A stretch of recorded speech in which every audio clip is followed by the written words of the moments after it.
mukha mo, naka-tiger mode na. Tsaka, kanina ka patahimik.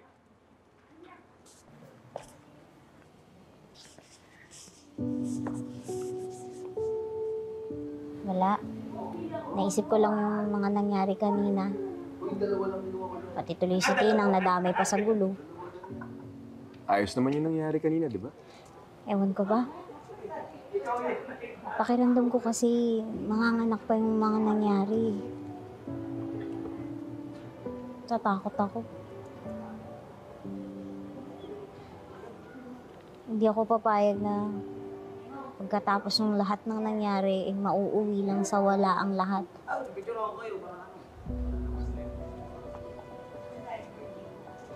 Sa tingin mo ba, dapat ko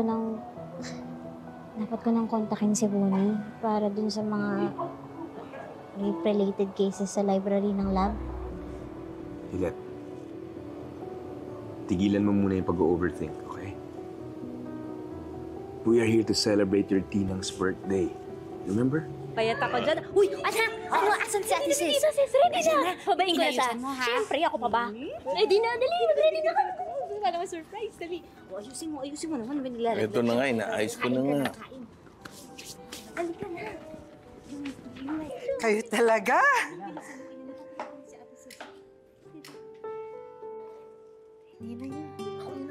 Happy birthday to you! Happy birthday to you! Happy birthday! Happy birthday! Happy birthday to you! Wish!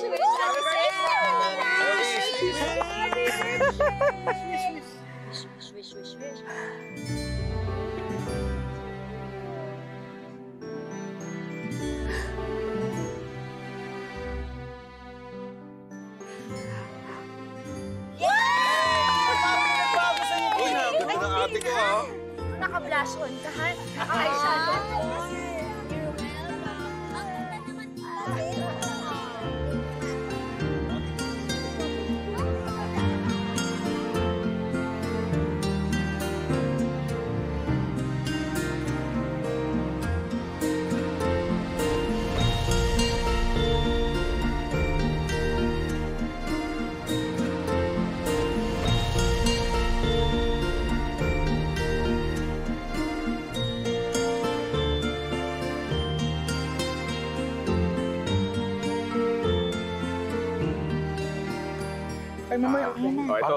Ito, slice na natin yung cake.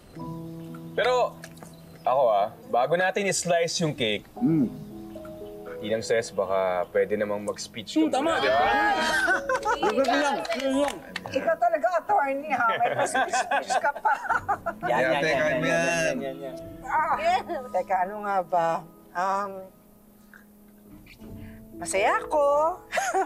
Dahil sa katakot-takot na pinagdaanan natin, ito tayo, buo pa rin. At may nadagdag pa sa pamilya natin. Si attorney. Taga naman ng pogi. Dasal ko lang sa Panginoong Diyos na sana manatili tayong ganito na sa gitna ng mga problema, nagagawa nating tumawa.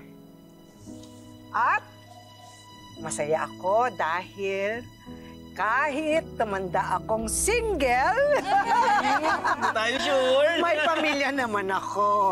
Kayo.